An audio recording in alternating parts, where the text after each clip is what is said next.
고요한 마음은 어디에서 올까요? 나이 들수록 마음의 평온은 가장 귀한 보물이 됩니다. 하지만 세상에는 그 고요를 흔드는 사람들이 있습니다. 늘 불평하고 분노하며 남을 비난하는 사람들. 그들의 목소리는 바람처럼 내 안에 잔잔한 호수를 뒤흔듭니다. 며칠 전 동네 카페에서 만난 옛 친구가 있었습니다. 그는 늘 그랬듯 세상 탓, 사람 탓으로 시간을 채웠습니다. 요즘 젊은 것들은 예의가 없다며 한숨을 쉬고 정치가 엉망이라 나라가 이 모양이라며 목소리를 높였습니다. 처음엔 고개를 끄덕이며 들어주었지만 곧 내 마음이 무겁고 어지러워지는 걸 느꼈습니다. 그의 말은 내 안의 평온을 갉아먹고 있었습니다. 늙음은 내면의 소리에 귀 기울이는 시간입니다. 삶의 소음 속에서 내 마음을 지키는 일은 더 중요해집니다. 화를 내는 사람 곁에 있으면 나도 모르게 화를 닮습니다. 비난하는 사람 곁에 있으면 내 눈도 날카로워집니다. 그들은 내 고요를 깨뜨리고 마음의 공간을 어지럽힙니다. 철학자 에픽테토스는 이렇게 말했습니다. 우리는 우리가 통제할 수 없는 것에 괴로워한다. 다른 이의 분노나 불평은 내 통제 밖의 일입니다. 그러니 그 소란 속에 머물지 말아야 합니다. 내 마음의 울타리를 단단히 세우고 그 안에서 고요를 지키는 법을 배워야 합니다. 가까운 이웃이든 오랜 친구이든 소란을 일으키는 사람과는 거리를 두는 용기가 필요합니다. 그것은 냉정함이 아니라 나를 사랑하는 선택입니다. 내 노년의 시간은 너무 소중해서 불필요한 바람에 흔들릴 여유가 없습니다. 마음의 고요는 스스로 만드는 것입니다. 조용히 차 한 잔을 마시며 창밖의 나무를 바라보는 순간에서 찾을 수 있습니다. 그 고요를 지키는 사람과 함께할 때 삶은 더 따뜻하고 단단해집니다. 평온은 내 노년의 가장 큰 선물입니다. 그 선물을 소중히 간직하세요. 끊임없이 바라는 사람. 나이 들수록 무엇이 부족합니까? 삶은 이미 많은 것을 주었고 이제는 나누는 시간입니다. 하지만 곁에 늘 바라는 사람이 있다면 마음은 점점 지치고 삶은 무거워집니다. 지난 가을 동창 모임에서 한 친구를 만났습니다. 그는 늘 무언가를 원했습니다. 누군가의 도움, 시간, 심지어 관심까지. 이거 좀 알아봐 줄래? 이건 내가 해주면 좋겠어. 그의 부탁은 끝없이 이어졌고 내 안의 에너지는 점점 고갈되었습니다. 친구라서 거절하기 어려웠지만 내 마음은 자꾸만 작아지는 느낌이었습니다. 늙음은 잃는 시간이 아니라 내가 가진 것을 나누는 시간입니다. 하지만 바라는 사람 곁에서는 나도 모르게 욕심을 닮습니다. 그들의 끝없는 요구는 내 안의 빈 공간을 더 크게 만듭니다. 마치 바람 빠진 풍선처럼 점점 작아지는 기분입니다. 주는 삶은 가볍습니다. 작은 친절, 따뜻한 말 한마디, 그것만으로도 내 마음은 채워집니다. 하지만 받기만 하는 사람은 내 기쁨을 빼앗습니다. 그들은 내 시간과 마음을 소진시키고 결국 나를 텅 빈 껍데기로 만듭니다. 공자는 자신을 다스리는 자가 진정한 부자라고 했습니다. 욕심을 내려놓고 비우는 마음이 부입니다. 늙어서 필요한 건 많은 소유가 아니라 작은 나눔으로도 행복을 느끼는 마음입니다. 이제는 바라는 사람과 거리를 두어야 합니다. 그 대신 함께 나누고 비워도 부족하지 않은 사람을 곁에 두세요. 그들은 당신의 삶을 더 가볍고 따뜻하게 만듭니다. 주는 마음으로 사는 노년은 마치 햇살 아래 고요한 정원 같습니다. 당신의 마음을 지키며 가볍게 걸어가세요. 과거만 말하는 사람. 과거는 어떤 색깔로 기억되나요? 노년은 추억이 많은 시간입니다. 하지만 과거만 말하는 사람 곁에서는 오늘이 빛바래고 내일이 작아집니다. 며칠 전 공원에서 만난 옛 동료가 있었습니다. 그는 늘 그때가 좋았지라며 이야기를 시작했습니다. 젊은 시절의 활기, 친구들, 세상의 단순함. 그의 말은 따뜻했지만 곧 무거워졌습니다. 요즘은 다 엉망이야라는 한마디가 지금 이 순간의 소중함을 흐리게 만들었습니다.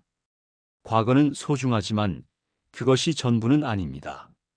늙었다고 해서 시간이 멈춘 것도 아닙니다. 오늘을 살아가는 우리는 작은 기쁨과 기대를 품어야 합니다. 아침의 햇살, 친구의 미소, 새로 핀 꽃 한 송이에도 마음이 움직여야 합니다. 과거만 붙잡는 사람은 지금 이 순간을 초라하게 만듭니다. 그들은 내일의 가능성을 가볍게 여기고 삶의 흐름을 멈추게 합니다. 하지만 삶은 여전히 흐르고 우리는 그 흐름 속에서 살아야 합니다. 셰익스피어는 시간은 우리를 기다리지 않는다고 했습니다. 늙음은 시간을 더 소중히 여기는 법을 배우는 과정입니다. 과거를 사랑하되 오늘을 살아야 합니다. 내일을 기대하며 지금의 작은 기쁨을 놓치지 마세요. 과거만 말하는 사람과는 조용히 거리를 두세요.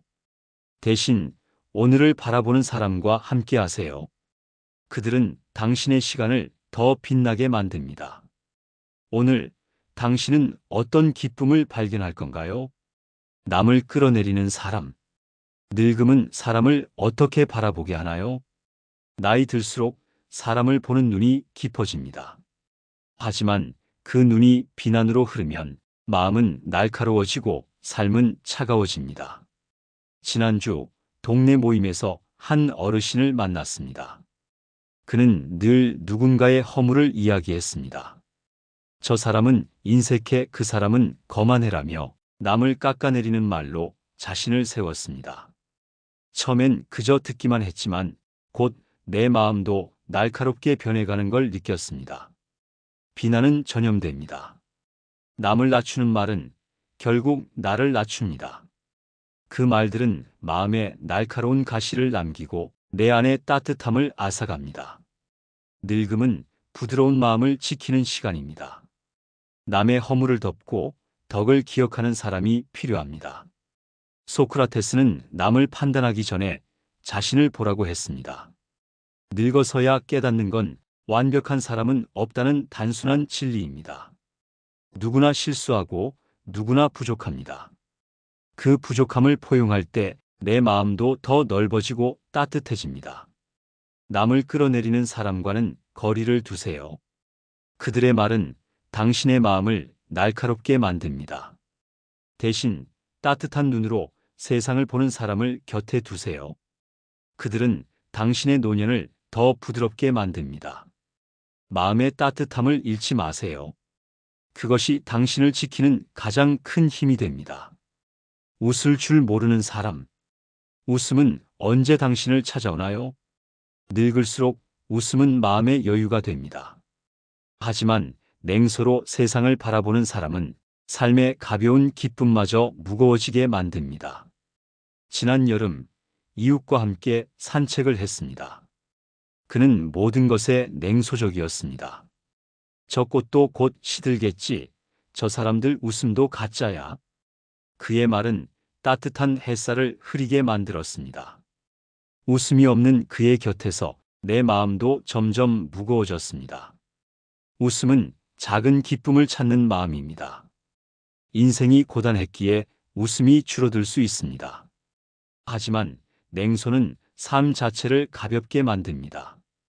소소한 기쁨, 작은 감사도 놓치게 합니다. 늙어서도 아이처럼 웃을 줄 아는 사람은 삶의 여유를 더해줍니다. 찰리 채플린은 웃음은 삶의 약이라고 했습니다. 웃음은 마음을 가볍게 하고 작은 순간에도 기쁨을 찾게 합니다.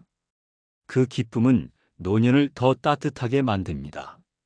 냉소적인 사람과는 조용히 거리를 두세요. 대신 소소한 기쁨에 미소 짓는 사람과 함께 하세요. 그들의 웃음은 당신의 마음을 밝게 비춥니다. 오늘 당신은 무엇에 미소 지었나요? 그 작은 웃음이 삶을 더 따뜻하게 만듭니다. 듣지 않는 사람. 대화는 어떤 마음으로 하나요? 나이 들수록 말은 많아지고 듣는 일은 귀찮아집니다. 하지만 듣지 않는 사람은 대화를 소음으로 만듭니다. 며칠 전 오랜 지인을 만났습니다. 그는 1시간 동안 끊임없이 자신의 이야기를 쏟아냈습니다. 가족, 일, 건강, 모든 것에 대해 말했지만 내 이야기에 귀 기울이는 순간은 단 한 번도 없었습니다. 대화가 끝난 후 내 마음은 공허했습니다. 그의 말은 벽이 되어 내 목소리를 막았습니다. 듣는 일은 사랑의 시작입니다. 늙음은 말이 많아질 수 있지만 침묵 속에서 서로를 이해하는 시간이 더 소중합니다. 듣지 않는 사람과의 대화는 마치 혼자 걷는 길처럼 외롭습니다. 공자는 말이 적고 귀가 열린 자가 현명하다고 했습니다. 잘 듣는 사람은 내 마음을 열어줍니다. 그들의 침묵은 나를 더 나은 사람으로 만듭니다. 말의 무게보다 듣는 마음이 더 깊은 대화를 만듭니다. 듣지 않는 사람과는 조용히 거리를 두세요. 대신 당신의 말을 귀 기울여 듣는 사람을 곁에 두세요. 그들은 당신의 마음에 따뜻한 공간을 만듭니다. 오늘 누군가의 말에 귀 기울여 보세요. 그것이 진정한 대화의 시작입니다. 진심 없이 다가오는 사람. 외로움은 언제 가장 깊게 느껴지나요? 늙을수록 외로움은 그림자처럼 따라옵니다. 하지만 진심 없는 사람은 그 그림자를 더 짙게 만듭니다. 지난 겨울 한 지인이 자주 연락을 해왔습니다. 그는 늘 따뜻한 말로 다가왔지만 곧 그의 의도가 보였습니다. 도움, 관심, 심지어 작은 이익을 바라는 마음. 그의 친절은 진심이 아니라 계산이었습니다. 그와의 만남 후 내 마음은 더 허전해졌습니다. 진심 없는 위로는 상처를 남깁니다. 늙을수록 사람을 쉽게 받아들이게 되지만 그럴수록 마음을 지키는 일이 중요합니다. 계산으로 다가오는 사람은 결국 내 시간을 빼앗고 마음을 무겁게 합니다.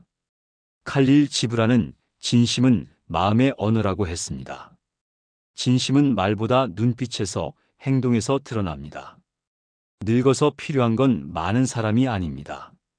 단 한 사람, 진심을 나눌 수 있는 이면 충분합니다. 진심 없는 사람과는 조용히 거리를 두세요.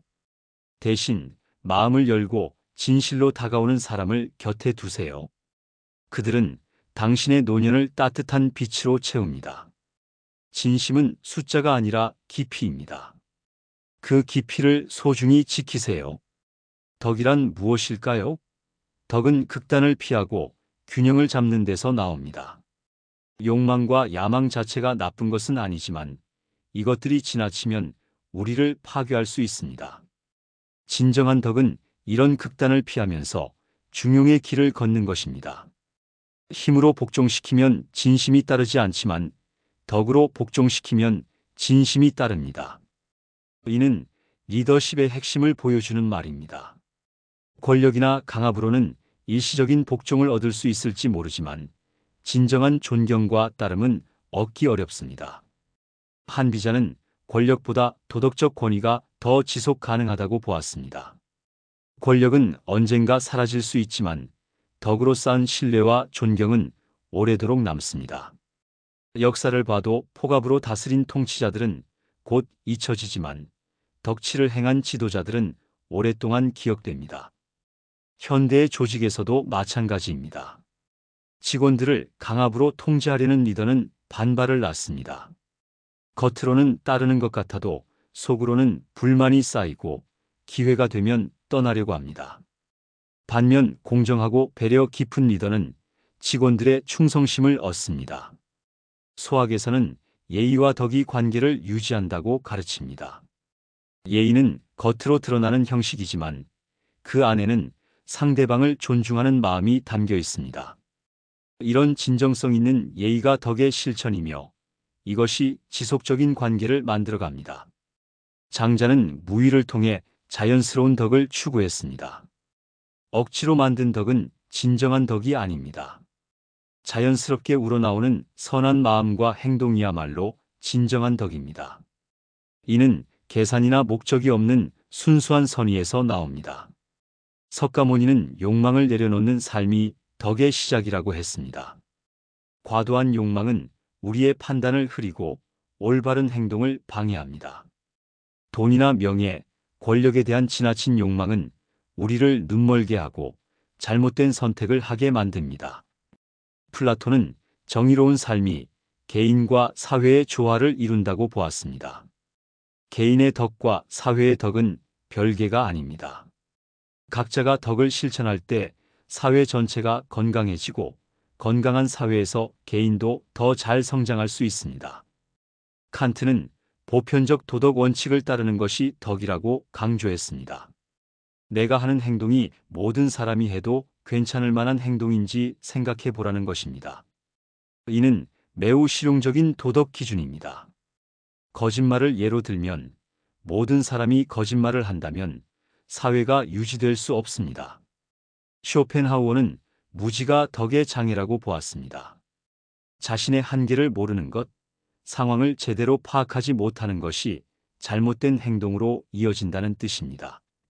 따라서 무지를 아는 것이 지혜의 시작이고 이런 겸손한 자세가 덕을 키웁니다. 예를 들어 자신의 능력을 과신하여 무리한 일을 벌이는 사람이 있습니다. 이런 사람은 결국 실패하게 되고 주변 사람들에게도 피해를 줍니다. 반면 자신의 한계를 인정하고 꾸준히 배우려는 사람은 점차 성장하며 덕을 쌓아갑니다. 발타자르 그라시아는 균형 잡힌 삶이 외부의 혼란에 흔들리지 않는다고 했습니다. 한쪽으로 치우치지 않는 중용의 자세가 중요합니다. 너무 엄격해도 안 되고 너무 관대해도 안 됩니다. 상황에 따라 적절히 조절할 수 있는 지혜가 필요합니다. 직장에서의 예를 들어보겠습니다. 동료들과의 관계에서 너무 친근하게 굴면 권위가 서지 않고 너무 거리를 두면 소통이 어려워집니다.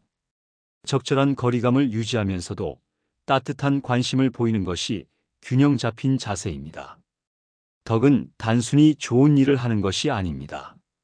좋은 일도 때와 방법을 잘못 선택하면 오히려 해가 될 수 있습니다. 진정한 덕은 지혜와 결합된 선한 행동입니다. 상황을 정확히 파악하고 최선의 방법을 선택하여 실행하는 것입니다. 또한 덕은 욕망, 명예, 권세를 완전히 버리는 것이 아닙니다. 이런 것들을 적절한 수준에서 조절하며 더 큰 가치를 위해 때로는 내려놓을 줄 아는 것입니다. 이런 균형 감각이야말로 덕의 핵심입니다. 결국 덕은 내면의 평정을 유지하는 길입니다. 외부의 유혹이나 압박에 휘둘리지 않고 자신의 원칙을 지키면서도 유연하게 대응할 수 있는 능력입니다. 이런 덕을 기른 사람은 어떤 상황에서도 흔들리지 않는 내적 안정감을 가질 수 있습니다. 참된 기쁨은 어디서 나올까요?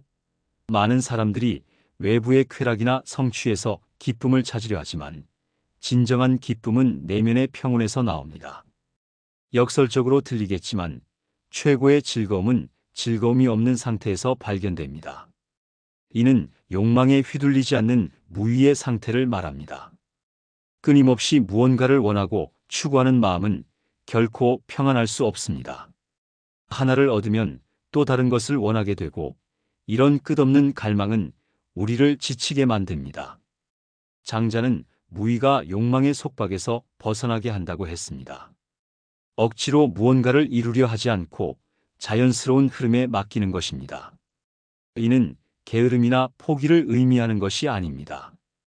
오히려 가장 효과적이고 지혜로운 방법으로 살아가는 것입니다. 석가모니는 집착을 버리는 것이 해탈의 길이라고 가르쳤습니다.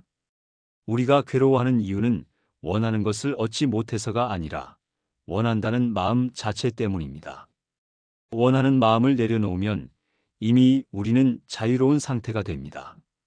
부와 명예를 쫓는 사람들을 주변에서 쉽게 볼 수 있습니다. 이들은 겉으로는 성공한 것 같아 보이지만 실제로는 끊임없는 불안에 시달립니다.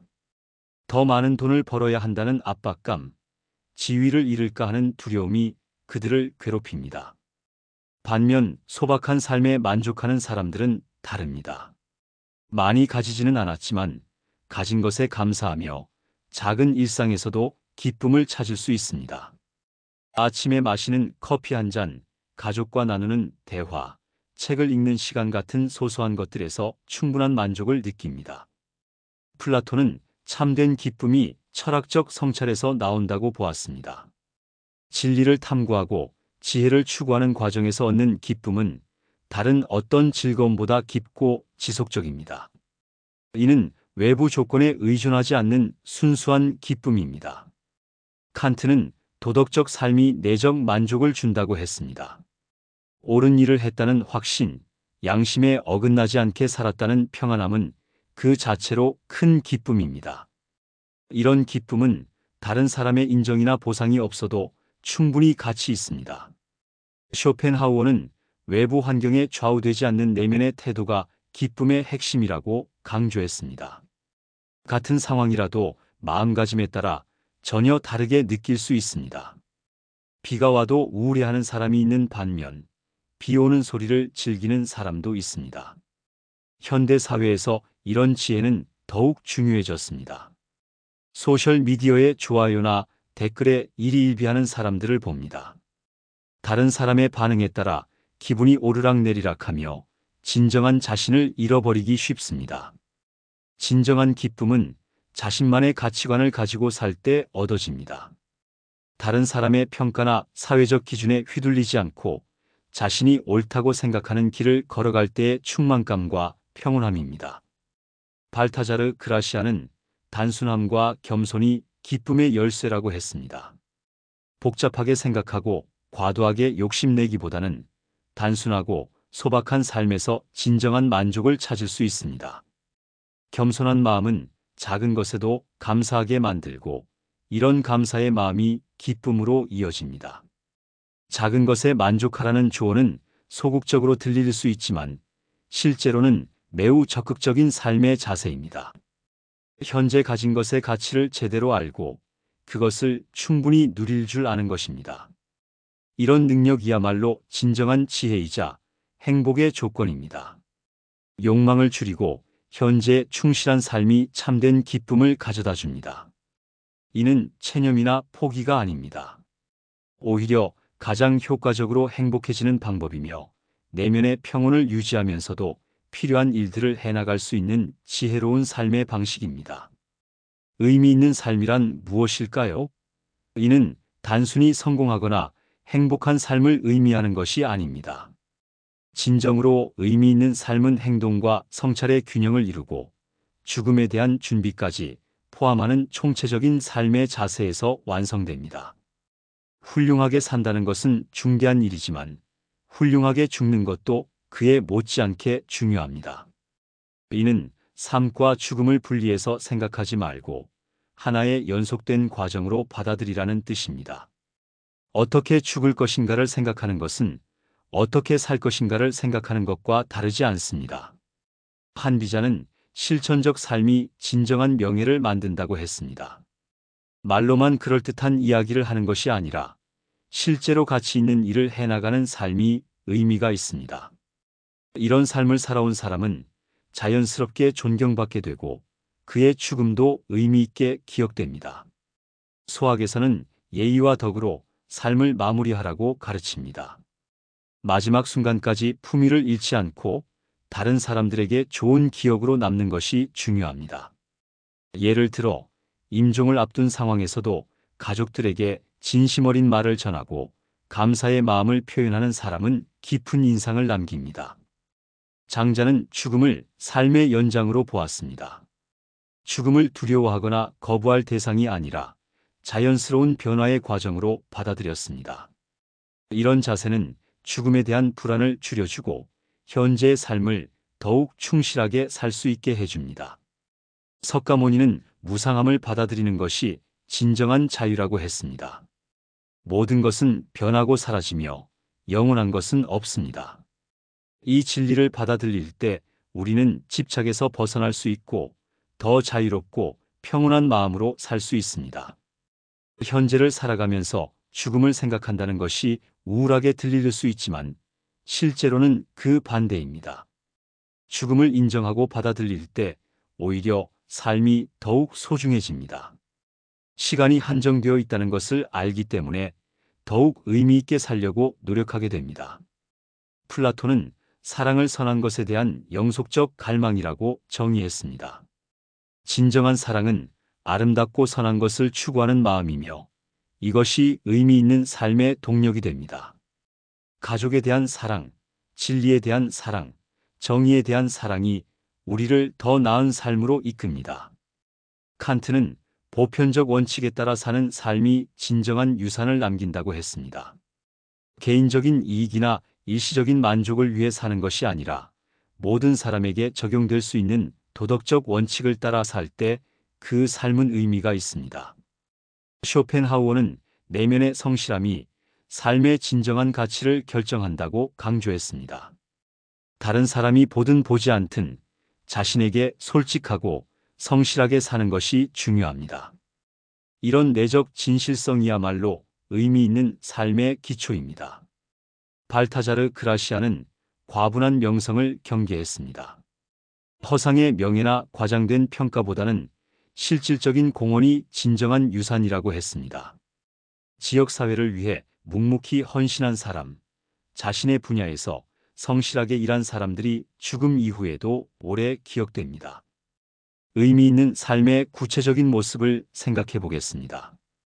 그것은 거창한 업적을 남기는 것만이 아닙니다. 자신의 위치에서 최선을 다하고 주변 사람들에게 좋은 영향을 미치며 다음 세대에게 보탬이 되는 삶입니다. 부모로서는 자녀에게 올바른 가치관을 전해주고 직장인으로서는 맡은 일에 책임감을 가지며 시민으로서는 사회의 발전에 기여하는 것입니다. 이런 평범해 보이는 일들이 모여서 의미 있는 삶을 만들어갑니다. 마지막으로 삶과 죽음을 조화롭게 받아들이는 자세가 중요합니다. 죽음을 부정하거나 두려워하지 않고 그것을 삶의 자연스러운 완성으로 받아들일 때 비로소 진정한 의미를 찾을 수 있습니다. 이런 지혜를 가진 사람은 어떤 상황에서도 평온함을 잃지 않으며 자신의 삶에 만족하며 마지막을 맞이할 수 있습니다. 의미 있는 삶은 특별한 사람만이 살 수 있는 것이 아닙니다. 각자의 위치에서 성실하게 살고 사랑하는 사람들을 소중히 여기며 자신의 가치관에 따라 일관되게 행동하는 모든 사람이 의미 있는 삶을 살고 있는 것입니다. 이런 삶을 살아온 사람은 죽음 앞에서도 후회하지 않을 수 있고 그의 삶은 오래도록 사람들의 기억 속에 남게 될 것입니다.